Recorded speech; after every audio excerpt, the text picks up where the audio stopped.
Caros irmãos, no ideal espírita, que as bênçãos de nosso Senhor Jesus Cristo estejam sobre nós.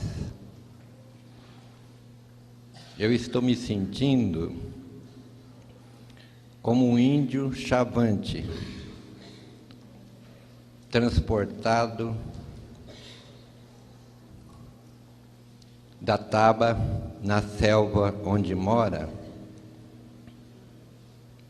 a uma universidade,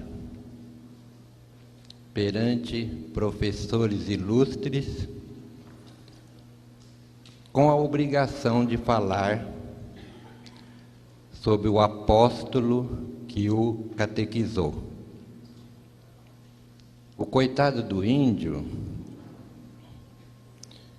não conhece a terminologia das pessoas civilizadas. Não sabe como se portar entre elas. Nem mesmo há em sua mente primitiva recursos com que possa tecer uma frase urbanizada. Para falar a verdade, o pobre índio não sabe nem o que fazer com as mãos. Mas pior que isso, seria o índio se negar a falar sobre o generoso amigo que o retirou do charco em que se comprazia. Eu acredito que nosso querido Chico Xavier esteja presente. Se eu pudesse falar com ele, usaria a mesma expressão que às vezes ele usava quando eu chegava em sua casa. Que bom que você veio. Se eu pudesse ouvi-lo, acredito que ele diria: eu não poderia ficar indiferente às saudades de vocês, que são minhas também. Se eu pudesse vê-lo, acredito que ele me mostraria um livro com páginas da cor do ouro in natura, com caracteres azuis, de um azul muito profundo, indefinível na linguagem humana.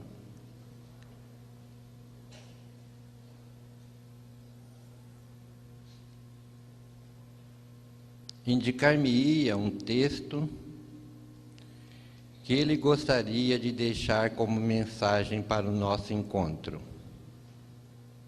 E ele, o apóstolo, me pediria que o lesse. E eu, o batráquio, que não sirvo para beijar o chão que ele pisou, obedeceria com prazer.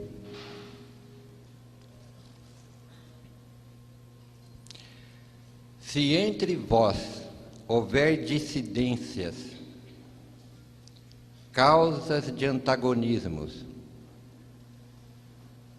se os grupos que devem todos marchar para um objetivo comum estiverem divididos, eu o lamento, sem me preocupar com as causas, sem examinar quem cometeu os primeiros erros, e me coloco sem vacilar do lado daquele que tiver mais caridade. Allan Kardec, Viagem Espírita, em 1862. Se eu pudesse ouvir Dona Ivone Pereira a venerável médium do extraordinário livro Memórias de um Suicida, que nenhum espírita deveria desencarnar sem ler, acredito que ela diria: esta foi uma das mais belas e mais sábias respostas do codificador. No Evangelho segundo o Espiritismo, capítulo 15, item 5, o apóstolo Paulo é o autor da frase: fora da caridade não há salvação, com a qual Allan Kardec ergueria uma das bandeiras, uma das máximas do Espiritismo. E em seu discurso aos espíritas de Lyon e Bordeaux, o codificador acrescentaria: fora da caridade não há verdadeiros espíritas. Talvez tenha sido por isso que Chico Xavier, o apóstolo da nova era, um verdadeiro espírita, um autêntico cristão, viveu-a em toda a sua plenitude, viveu-a em seu sentido mais profundo, viveu-a tão intensamente que sua vida me faz recordar os tempos apostólicos e os primeiros seguidores de Jesus. Primeiro encontro dos amigos de Chico Xavier: homenagem ou louvor? Diria que o grande trabalhador do Evangelho não necessita de nossas homenagens, nem tampouco de louvores. Nem homenagem, nem louvores, pois apenas respeito e reconhecimento, saudade e gratidão. 21 de julho de 69, eu estava em Uberaba pela primeira vez. Havia terminado de ler lindos casos de Chico Xavier, do saudoso professor Ramiro Gama, e estava apaixonado pela personalidade de Chico Xavier, como continuo até hoje. Naquele tempo, a fila para se falar com ele já era grande. Quando eu cheguei na porta da Comunhão Espírita Cristã, ele atendia um grupo de pessoas, estava meio de perfil. Ele levantou a cabeça, olhou para a porta e acenou-me com a mão, chamando-me. Eu permaneci imóvel, esperando que alguém se mexesse. Ninguém se mexeu, ninguém foi, e eu também não fui. A fila andou mais um pouco, ele tornou a acenar-me com a mão. Eu disse: não pode ser comigo, esse homem não me conhece. A fila andou mais um pouco, dava-se para ouvi-lo, ele chamou-me pelo nome: venha cá, Adelino. Eu não vi aquele espaço que me separava dele. Quando eu me dei conta, eu estava grudado em Chico Xavier, feito era ao muro. Quando eu consegui me desgrudar dele, eu disse: Chico, eu tenho 703 perguntas para te fazer. Ele disse: vai fazendo, meu filho, uma de cada vez. Aquela paz dele me desconcertou. Eu nunca tinha conhecido alguém com tanta paz. Ele disse: qual é a primeira? Eu disse: Chico, eu estou vendo para o Espiritismo, eu tenho um anseio intelectual muito grande. Eu nunca entendi a vida como agora. Eu encontrei o sentido da vida. Eu sempre fiz muitas perguntas da vida, e o Espiritismo foi a melhor resposta que a vida me enviou. E eu estou com medo de fazer uma faculdade e a tese materialista me roubar o pouco Espiritismo que eu tenho. Ele disse: não, nós precisamos estudar. Deus tem mandado livros aos homens. O primeiro livro que Deus mandou aos homens foi um livro de pedra, os 10 mandamentos de Moisés. Psicografia na pedra, Moisés era médium psicógrafo. Depois falou do Velho Testamento, do Novo Testamento, das obras de Allan Kardec. Claro que sua humildade não o deixaria falar de seus livros. Aí ele me deu a primeira resposta: mas não adianta ser sábio sem ter amado primeiro. Qual é a segunda? Ele disse: eu sou muito procurado por comunistas, socialistas, que querem a mudança do regime. Excluindo esse pessoal que faz passeata na rua, enquanto os pais estão pagando a faculdade e mantendo o lar, aquela meia dúzia que quer a mudança do regime por amor ao povo que está sofrendo. Ele disse: se você tem o amor no seu coração, você não precisa de um regime que te obrigue a dividir. Divida agora. Por que você vai esperar ser obrigado a dividir?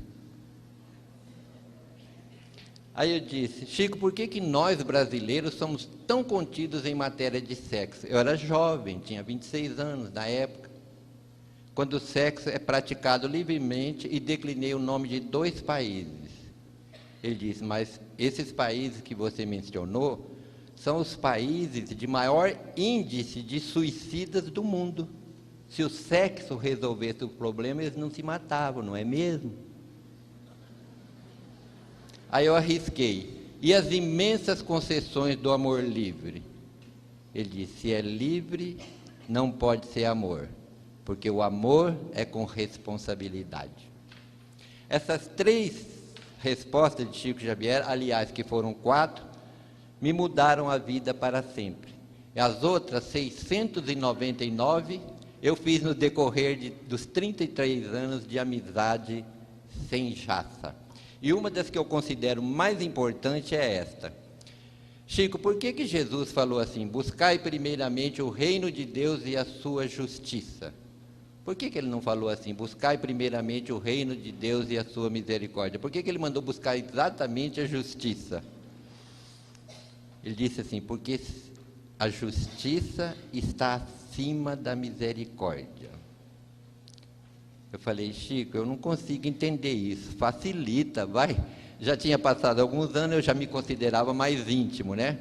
Ele disse: quando nós reencarnamos, prometendo fazer tanta coisa, a gente vem para a Terra e não consegue fazer nada, nós voltamos para lá, e os benfeitores espirituais que planejaram a nossa reencarnação, que endossaram a nossa reencarnação, nos tratam com muita misericórdia, com muita bondade.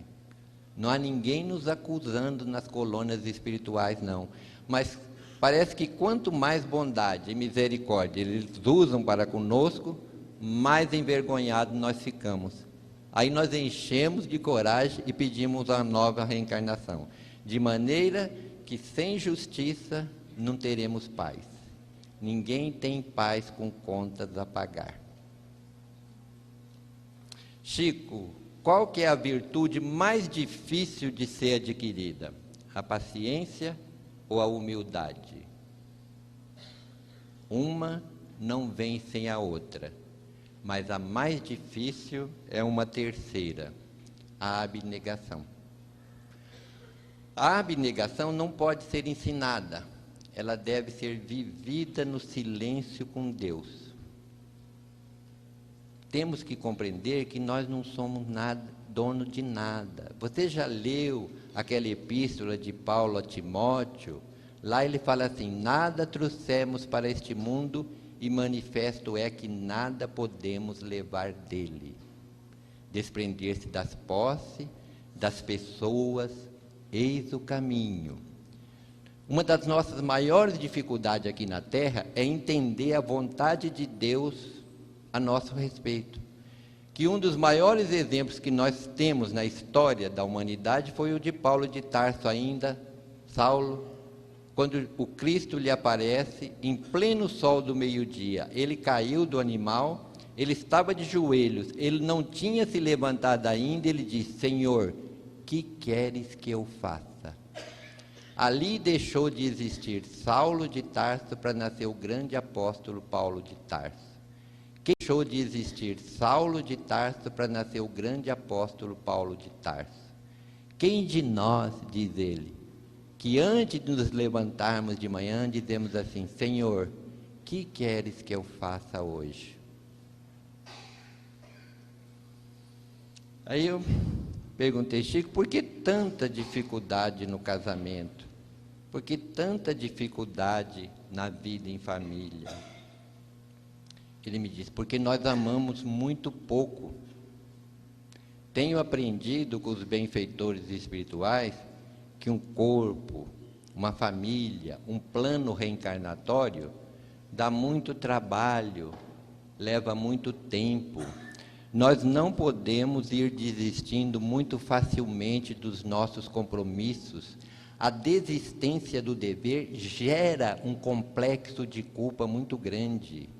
O espírito de Emmanuel diz que alguns centímetros de remorso pesam no coração muito mais que uma tonelada de sacrifícios. Jesus certa vez nos disse: se alguém quiser vir após mim, negue-se a si mesmo, tome a sua cruz cada dia e siga-me. Qual que é a nossa cruz hoje? Ele disse: o marido grosseiro, a mulher ciumenta, a filha orgulhosa, o filho ingrato, o degrau social, o defeito físico, o parente difícil. Não podemos tentar nos descartarmos dos parentes difíceis ou dos parentes com doença de difícil trato, com internações desnecessárias, porque a nossa libertação virá pelos processos da natureza, quando houvermos quitado as nossas dívidas perante a divina justiça. Enquanto existir em nós o anseio de nos vermos livres do parente difícil ou do parente com doença de difícil trato, é sinal de que a dívida ainda permanece. Certa vez Jesus perguntou a Simão: Simão, filho de Jonas, tu me amas? Simão entristeceu-se porque era a terceira vez que Jesus perguntava se ele o amava.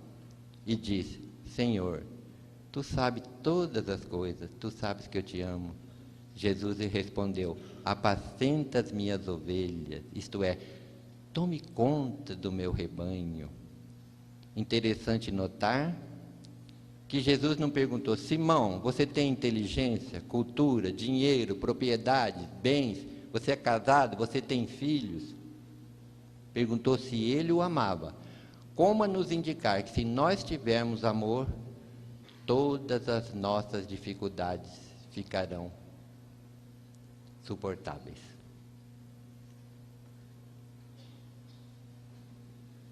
5 frases sobre Chico Xavier.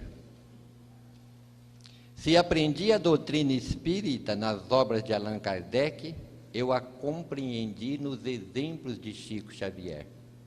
Jane Martins Vilela, Cambé, Paraná. Futuras gerações dificilmente acreditarão que tenha passado sobre a Terra um homem como Chico Xavier. Huberto Roden. Não lhe foi possível evitar a fama, mas não se deixou corromper por ela. Hermínio Miranda. Chico Xavier, um beijo de amor celeste na face do Brasil. Rolando Mário Ramacciotti. A vida de Chico Xavier é, sem dúvida alguma, uma das mais belas páginas da humanidade. Carlos Bacelli.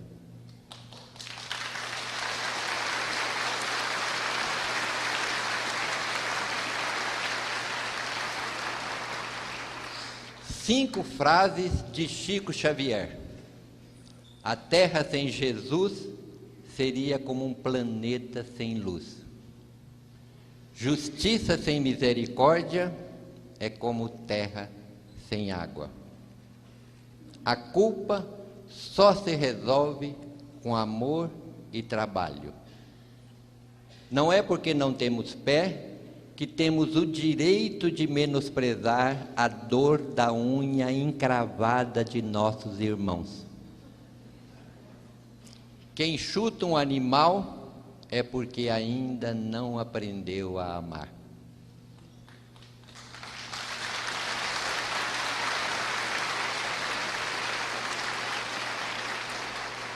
Chico Xavier era uma pessoa tão humana. Para mim, Chico Xavier é o ser humano mais humano que eu conheci. Ele gostava, ele era um manancial de casos, e ele os contava com tocante ternura e simplicidade. Ele os contava não com a intenção de fazer adeptos ou convencer. Ele os contava porque ele gostava de conversar, gostava do contato com as pessoas, gostava de gente. Mas era um homem muito bem-humorado, gostava de contar e de ouvir boas anedotas. No tempo do Valdo Vieira, quando os dois varavam a madrugada datilografando as mensagens psicografadas para enviar para as editoras, um besouro entrou pela janela, deu umas voltas na sala e caiu dentro da máquina do Valdo. O Valdo pegou o besouro, atirou-o no chão, o besouro deslizou, foi lá bater no fundo da parede e ficou lá alguns minutos. Levantou o voo novamente, deu umas voltas na sala e caiu dentro da máquina do Valdo novamente. O Valdo pegou o besouro e atirou de encontro à parede, lá no alto, desta vez com mais força. O besouro bateu na parede, caiu, ficou com as patas para cima, fez um esforço, levantou novamente, deu umas voltas na sala e vinha voando que nem um avião com defeito na asa, né? Caiu dentro da máquina do Chico. O Chico levantou-se, pegou o besouro e disse: meu irmão, se o Valdo não conseguiu te desencarnar, é porque você deve ter uma missão para cumprir na Terra.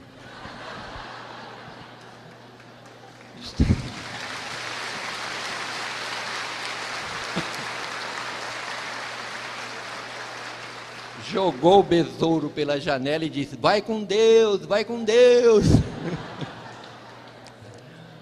Um amigo uma vez contou essa anedota para ele: ô Chico, você sabe por que Simão Pedro negou Jesus 3 vezes? Ele disse: não, eu acho que foi porque Jesus curou a sogra dele. O Chico ria, que era uma delícia, né? Aí eu me animei, falei assim: ô Chico, você sabe por que o Jesus apareceu para uma mulher depois da ressurreição? Você sabe por que foi que a primeira pessoa que viu Jesus depois da ressurreição foi uma mulher? Ele falou: não. Eu falei: porque mulher não guarda segredo. Imagine você que ele apareceu para uma mulher e o mundo inteiro ficou sabendo que ele ressuscitou.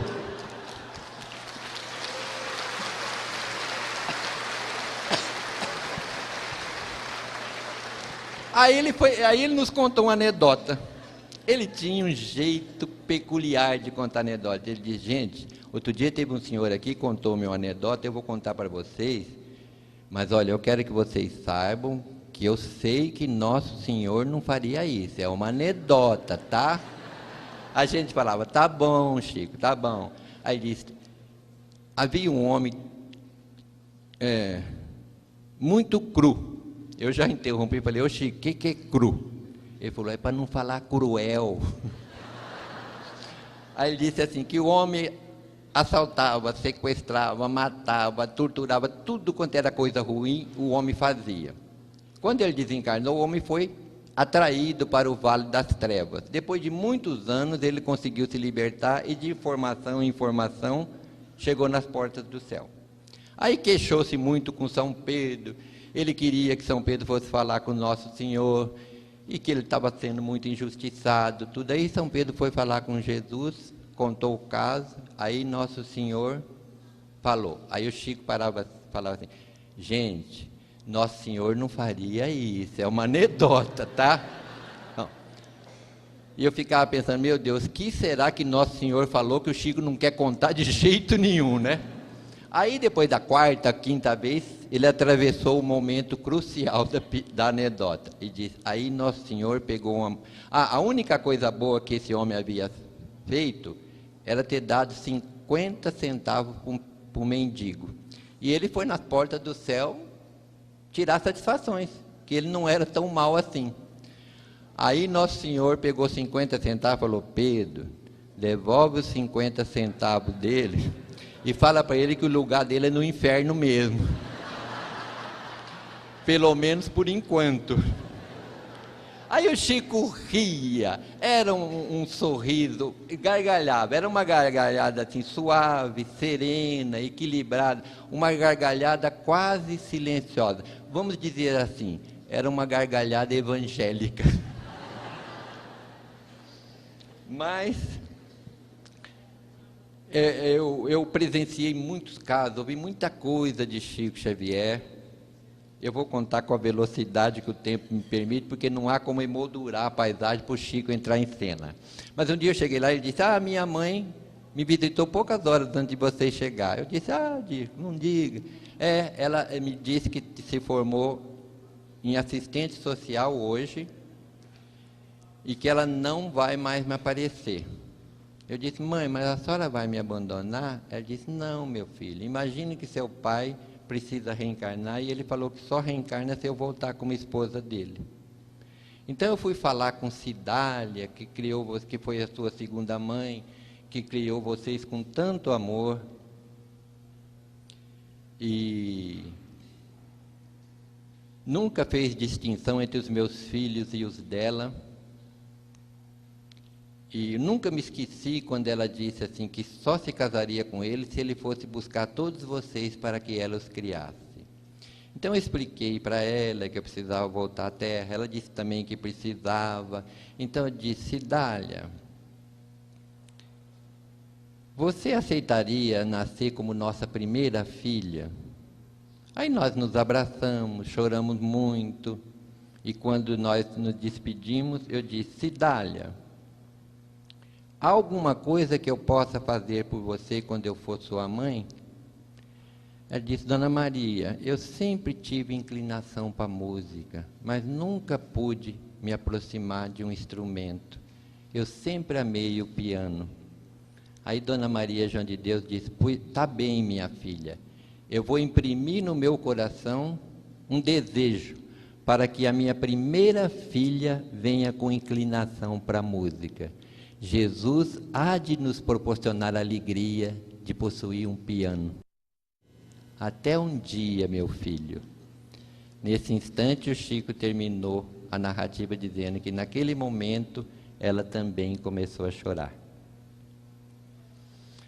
O Chico ficou impedido, há alguns anos, de ir ao centro, porque ele estava sem movimento nas pernas, com o coração muito fraco.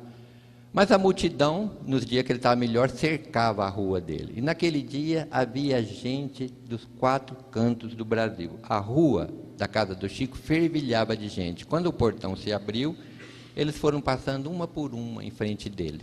Eram pessoas de todas as idades, de todas as condições sociais, dos mais distantes lugares. Uns diziam assim: eu só queria vê-lo. Outros falavam: eu só queria tocá-lo. Eu só queria ouvir tua voz. Outros queriam espantar uma ideia de suicídio, pediam notícias de familiares. Outros não conseguiam pedir nada nem dizer nada, só choravam. Eu vendo ele atender aquela multidão com aquele amor, eu disse: meu Deus, pensei, a aura do Chico é tão boa, o seu magnetismo é tão grande, que parece que ele pulveriza as nossas dores e ameniza as nossas ansiedades. De repente ele se volta para mim e diz: eu não posso compreender a bondade do nosso... Não, comove-me a bondade do nosso pessoal em vir me visitar. Eu não tenho mais nada para dar, eu já estou quase morto. Por que você acha que eles vêm? Falei: meu Deus, frente a um homem desse, a gente não pode mentir, né? Nem de dizer qualquer coisa que venha ferir a sua humildade, se bem que ele sempre disse que nunca se considerou humilde. Aí eu me lembrei de Jesus. Quando Jesus veio ter conosco, a multidão cercava Jesus aonde quer que ele fosse. Basta lembrar que quando aquela mulher que toca a beirada da túnica, que sofria de um fluxo sanguíneo, ele para e diz: quem tocou as minhas vestes? Simão Pedro diz: o senhor vai querer... Ele para e diz: quem tocou as minhas vestes? Simão Pedro diz: o senhor vai querer saber quem tocou as suas vestes? Bem vês que a multidão te comprime. Não, Simão, alguém tocou as minhas vestes, porque de mim saiu uma virtude. Então a multidão cercava Jesus. Quem leu o Novo Testamento sabe. Zaqueu, que segundo a narrativa evangélica era um homem de pequena estatura, mas era tanta gente em volta de Jesus que ele não conseguia ver Jesus. Então ele formou para onde Jesus ia, correu na frente, subiu num sicômoro, uma árvore. Pelo menos ele ia ver o profeta famoso que ia passar ali debaixo da árvore. Quando Jesus vai passando debaixo da árvore, ele olha para cima e diz: Zaqueu, desce depressa, porque hoje me importa hospedar na tua casa. Gente, eu acho que Zaqueu não desceu, ele deve ter caído da árvore. Porque ele só queria ver Jesus. Jesus fala com ele e diz que vai se hospedar na casa dele. No entanto, Zaqueu, posto na presença do Senhor, diz: Senhor, se eu prejudiquei alguém, eu vou devolver quadruplicadamente. Uma vez Jesus estava numa casa, era tanta gente na rua, quase estrada empoeirada, a casa estava cercada de gente, pisoteando a horta, as flores. Tentaram introduzir um paralítico e não conseguia, porque ninguém arredava pé. Aí ataram o paralítico numa corda, destelharam um canto da casa e desceram o paralítico pela corda. Então a casa do Chico me fez recordar essa casa que Jesus estava. A multidão lá fora, o povo se comprimindo, pisando nos seus canteiros de flores, aquele entra e sai. E ele estava olhando para mim, esperando a resposta. Eu olhei para ele e falei: ô Chico, eu acho que eles estão com saudade de Jesus. Ele olhou para mim assim, acho que ficou tão surpreso com a minha resposta, e eu mais ainda, né? Mas ele continuou atendendo a multidão. Todo mundo beijava a mão dele e ele beijava a mão de todo mundo. Isso já era quase meia-noite, tinha começado 7h30, 19h30, os lábios do Chico estavam ralados, sangrando. Eu fiquei com tanta pena daquele homem, nos seus 88 anos, beijando a mão de todo mundo. Eu disse: ô Chico, por que você beija a mão deles? A força e a humildade da sua resposta continuará sacudindo-me e emocionando-me para sempre. Ele disse: porque eu não posso me curvar para beijar os pés. Ai, aquilo me doeu até, né?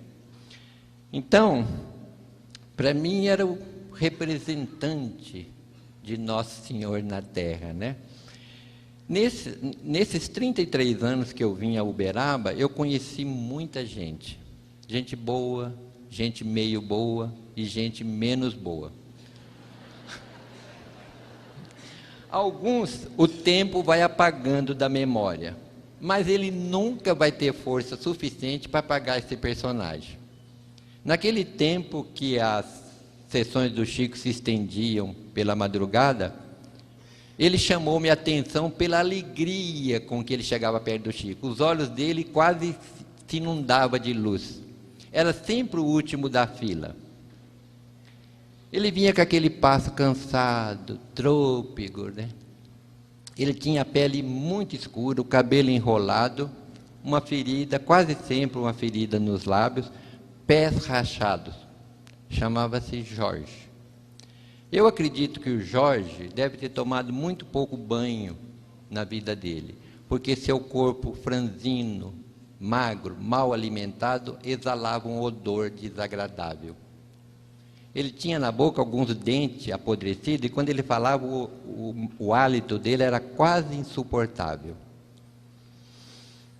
Quando ele chegava perto do Chico, o Chico perguntava para ele: Jorge, como é que vai a vida? Ele disse: tio Chico, eu acho a vida uma beleza. Ele falava assim meio de soquinho, né? Como é que foi a viagem? Ele morava tão longe que o Chico chamava a vinda dele ao centro de viagem. Tio Chico, eu vim parando debaixo das árvores, olhando as flores que Deus plantou. O que você mais gosta de olhar, Jorge? O azul do céu, tio Chico. Às vezes eu penso que Nosso Senhor Jesus está me espiando por detrás de uma nuvem.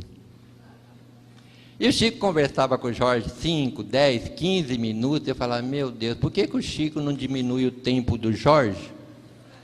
e dar mais tempo às outras pessoas. Teve gente que viajou milhares de quilômetros, veio de Fortaleza, Manaus, e ele mal pegou na mão dele, ele perde tanto tempo com esse cara aí. Mais tarde eu fui entender que somente o Chico Xavier seria capaz de parar para ouvir e entender o Jorge. Ninguém lhe dava atenção. Quando ele chegava perto dos espíritas, foi a única vez na vida que eu vi todos os espíritas ser tão caridosos. Eles enfiavam a mão no bolso, davam um trocado que era para ele sair de perto. Então ele ia comprar pipoca, guaraná, doce, ele tinha uma capanga, ele jogava tudo dentro da capanga, dinheiro, que dava, depois ele dava um nó. Aí, eu falei, bom, agora acabou. Aí o Chico falava, agora o nosso Jorge vai declamar uns versos. Eu chegava até a me virar na cadeira, assim, né?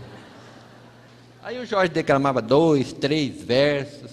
Eu falava, agora acabou. Aí o Chico falava assim, agora para as nossas despedidas, declama aquele que eu mais gosto. Ele falava, qual, tio Chico? Aí o Chico falava, aquele da moça que você ia roubar. Ele falava assim, ah, tio Chico, eu já me lembrei. Ele tinha um paletó de casimira, ele botoava o seu único botão, apertando aquele corpo sofrido, né? Naquela hora da madrugada, o centro do Chico continuava esfervilhando de gente. Todo mundo queria ver a conversa dele com o Jorge, né? Aí o Jorge olhava para ver se estava todo mundo olhando para ele, e sapecava assim, inflado de orgulho. Menina, penteie o cabelo, joga as tranças para cacunda, queira Deus que eu não te leve de domingo para segunda. O Chico ria, a gente ria, o Jorge ria, mas mesmo assim o riso do Jorge era um riso dorido, porque os lábios dilatavam, a ferida sangrava. Aí ele se aproximava do Chico e dava uma importância para ele, que nesses anos todos eu nunca consegui ver, ele jogava dentro do embornal e amarrava. Aí ele beijava a mão do Chico, o Chico beijava a mão dele, beijava os dois lados do rosto do Jorge, ao que ele retribuía beijando os dois lados do rosto do Chico, onde ficava uma mancha de sangue. Ele falava quase dentro do nariz do Chico. Eu nunca vi o Chico ter aquele momento instintivo de recuo como eu tivera tantas vezes. Eu nunca vi o Chico se limpar na presença do Jorge, nem depois que o Jorge tinha ido embora. Eu que muitas vezes na casa lá do Chico pegava um pano de prato, molhava na torneira e limpava o que nós chamávamos carinhosamente de o beijo do Jorge. Eu não saberia dizer quantas vezes eu pensei em levar um chinelo para o Jorge, uma camisa, uma botina. Quando eu lembrava, eu não sabia o número. Falava, na próxima vez eu pergunto. E o tempo foi passando, eu não levei nada. Não levei nada e me lembro do apóstolo Paulo. Façamos o bem enquanto temos tempo. De repente, fica tarde demais. O Jorge desencarnou numa noite fria aqui em Uberaba, esquecido do mundo, esquecido de todos, mas não de Deus.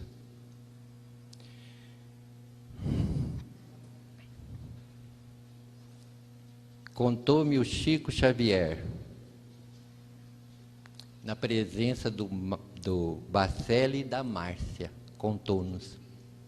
Eu me lembro perfeitamente que o Bacelli falava assim, este é meu. Eu falava, não, esse quem vai contar sou eu, né? A Márcia dizia assim, vocês vão brigar por causa desse caso do Chico? Lembra disso? Aí, o Chico contou-nos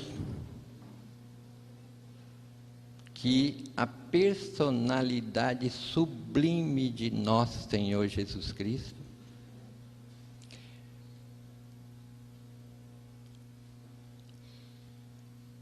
veio pessoalmente buscar esse homem de pele escura, cabelo enrolado, feridas nos lábios, pés rachados, mau hálito, mau cheiro. Retirou ele do corpo que estava envolto em pedaços de coberta, aconchegou-o de encontro ao peito e voou com ele para o espaço, como se carregasse o mais querido dos seus filhos.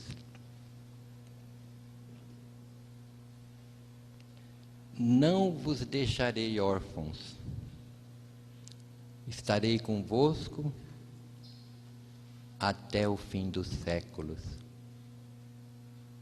Ele não faria uma promessa que não pudesse cumprir. Um dia eu estava no Acre, considerado o estado mais pobre da federação, eu estava num sufoco. Eu não vejo espírito, não ouço espírito, não sinto espírito, mas na minha imaginação, eu tive a impressão de ver, porque tinha muita gente, eles pensavam porque eu era amigo do Chico, sabia alguma coisa, né? Eu tive a impressão que o Jorge entrou pela porta da federação, veio andando, chegou perto e disse assim: conta minha história para eles, senhor.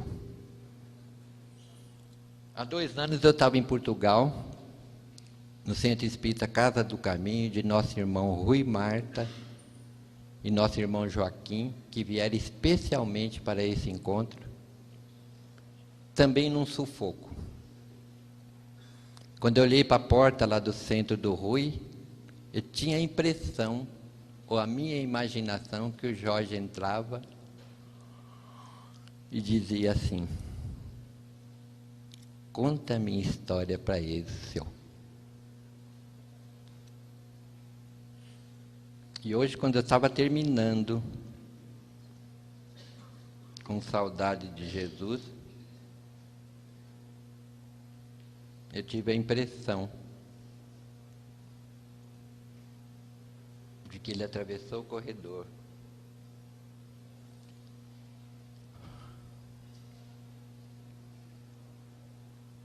chegou até perto dessas flores e disse: conta a minha história para eles, senhor. Eu nunca soube o que era esse senhor que ele me chamava, né? Um dia eu sonhei com ele e eu falei assim: ô Jorge, o que é esse senhor que você fala? É senhor? É seu, a forma deturpada de senhor? Ele tinha um jeito de olhar assim meio para baixo, né? Ele falava: senhor para mim quer dizer senhorzinho.